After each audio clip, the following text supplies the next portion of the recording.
Hi children, wishing you a fantabulous day. Hope you are ready for the class with your reader and pencil to jot down the running notes. And for today's class, the next set of your friends who have joined with us are Shrujana of 10th A, Dhanush of 10th A and Mithuna of 10th B. Thank you very much children for your cooperation. And a very big and special thanks to Gopinath who helped me a lot in merging all the three clippings of students. Thank you Gopi for your kindness. If anyone interested in making the next video for the next chapter, you can approach me. Now, a short recap of the last class. Home to a pair of Saurus cranes by Manmohan Singh. One early morning, a male Saurus crane was flying high in the sky with its mate. When the male crane stretched its neck to pull out the rising sun from the edge of the horizon, it was shot by the hunter. The hunter lifted the bird by its hands and jaws. He had no care and concern for the lifeless body of the bird and treated it like an object. He lifted the dead bird by its hands and jaws and stuffed it as how one stuffs dirty linen clothes in a washing bag.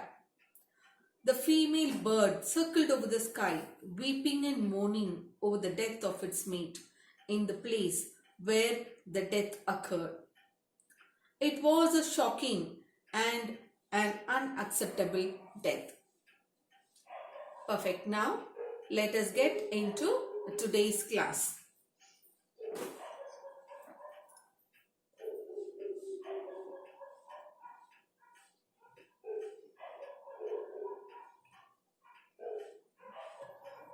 The killers went away and she returned to the death scene with grit that inscribed its intensity in dots and pecks like the Morse code of bird sorrow transmitted to the air.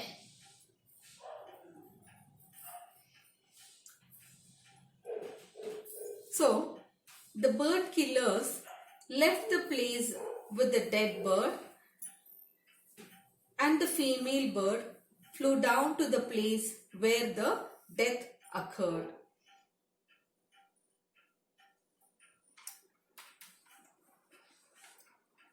With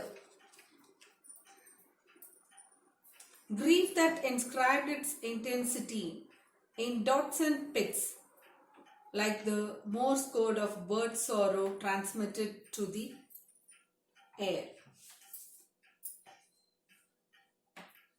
So, inscribed its intensity. Inscribed means wrote or carved. Intensity with great force and strength. Dots and pits, short and long cries of the female bird.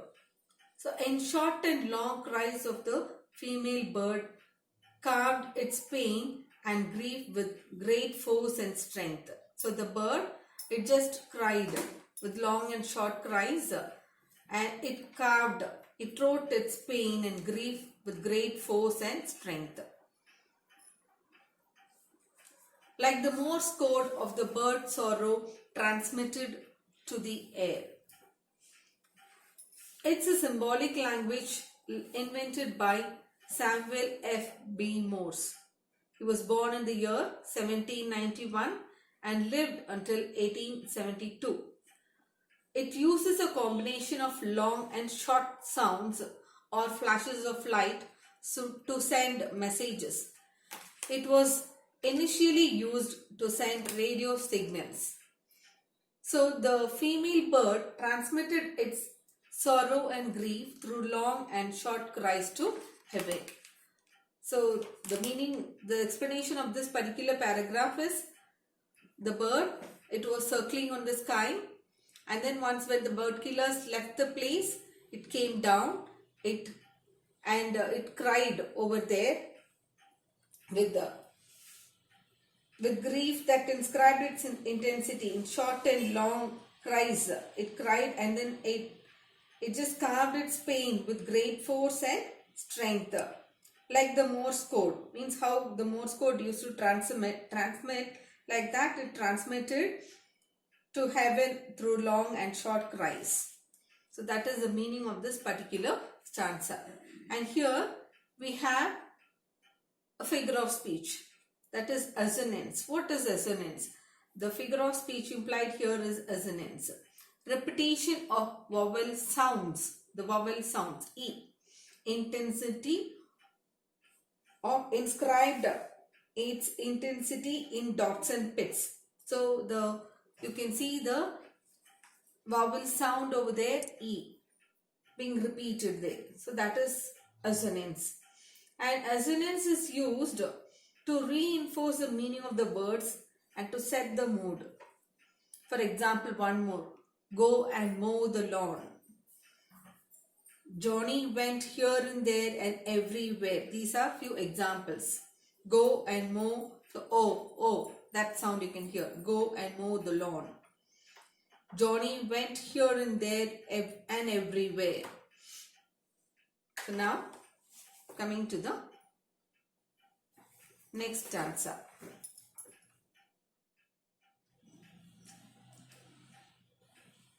With her beak she picked a few feathers, picked the one that winds had not taken away, and sat to hatch with blood-stained feathers into a toddling cheek.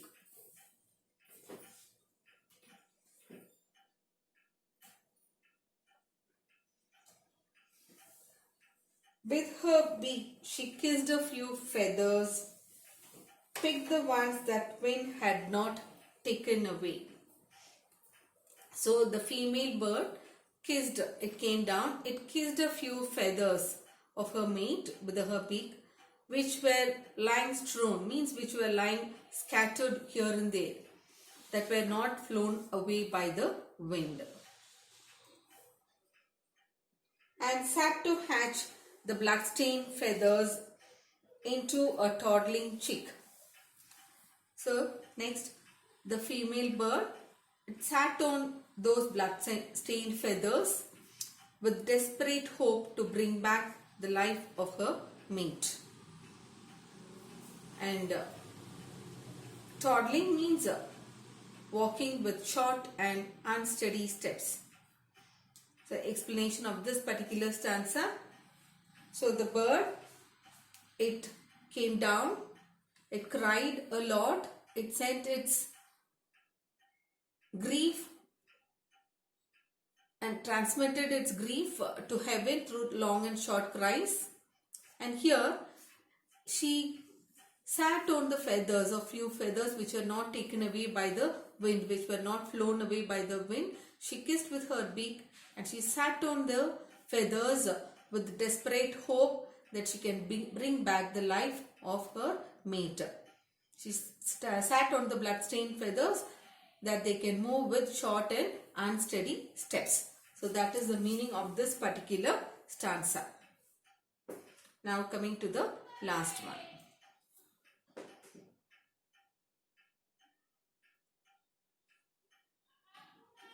A wave of the seas she had never seen came to her from far away and carried her to him. She went away beyond human worlds, beyond the legends and fables of human love.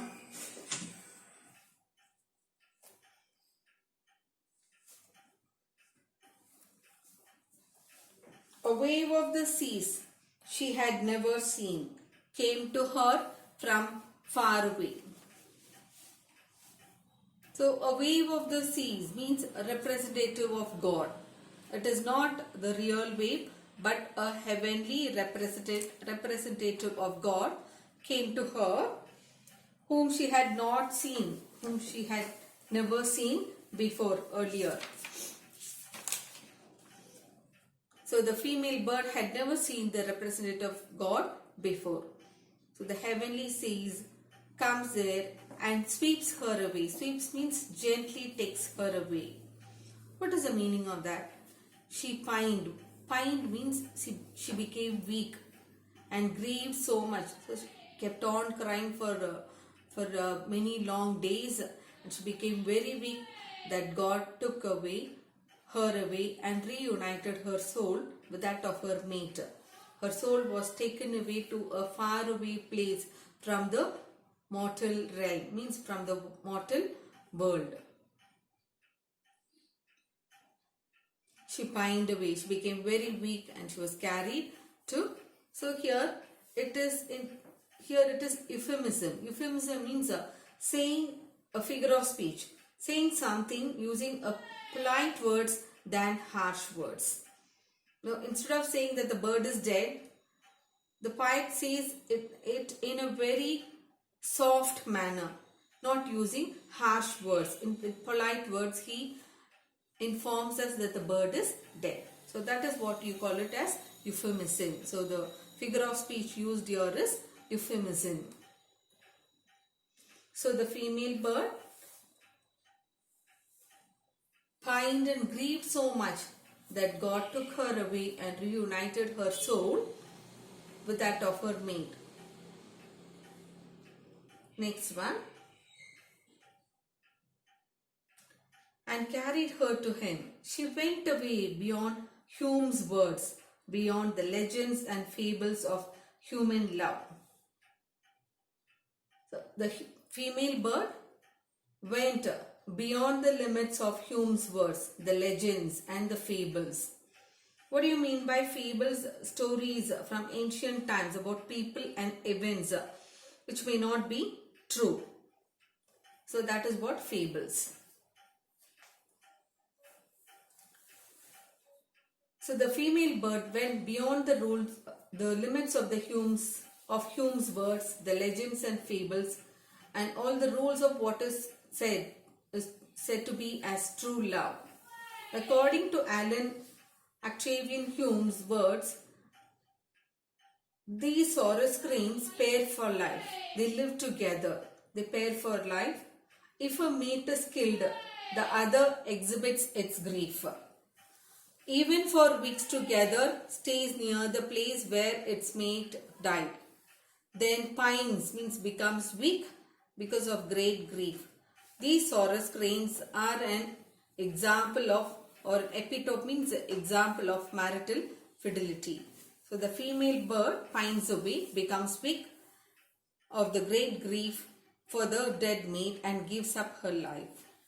So Hume means he is Alan Octavian Hume, a noted popular ornithologist. Ornithologist means one who studies about birds. And in his famous book, The Game Birds of India, Burma and Ceylon, written in the year 1881, has written about these species of cranes. That they pair for life, and if one dies, the other becomes weak because of great grief. But here in this poem you can see the female crane went beyond the explanation of Hume. He says it becomes weak. But here what happens in this poem, the Saurus crane, the female Saurus crane, when it saw its male dead, it gave up its life itself for its mate. It was beyond the limits of Hume's words and the short story that said of human love in legends and fables. So it is an epitome, means it's an example for marital fidelity, which is important in a married life. Mutual understanding, faithfulness and love towards the life partner. These are very much important in a married life. So here he tells about that and he shows about the Saurus cranes which pair for each other. Now for today's class, this poem to a Saurus crane comes to an end. Now let me give your home assignment. The female was reunited to its mate. Means it is carried away from the mortal realm to the heavenly realm. Now coming to today's home assignment. Homework, learn and write question number 8 and paragraph writing 2. Classwork, Question number 8, write. Here classwork only write and homework learn and write. Question number 8 and paragraph writing 2. And post both classwork and homework tomorrow along with the index page. Thanks for watching the video. Thanks for watching the video sincerely, and a great thanks from the core of my heart to Dhanush, Mithuna and Shrujana and Gopinath of class 10. They are for their involvement in this video. Thank you.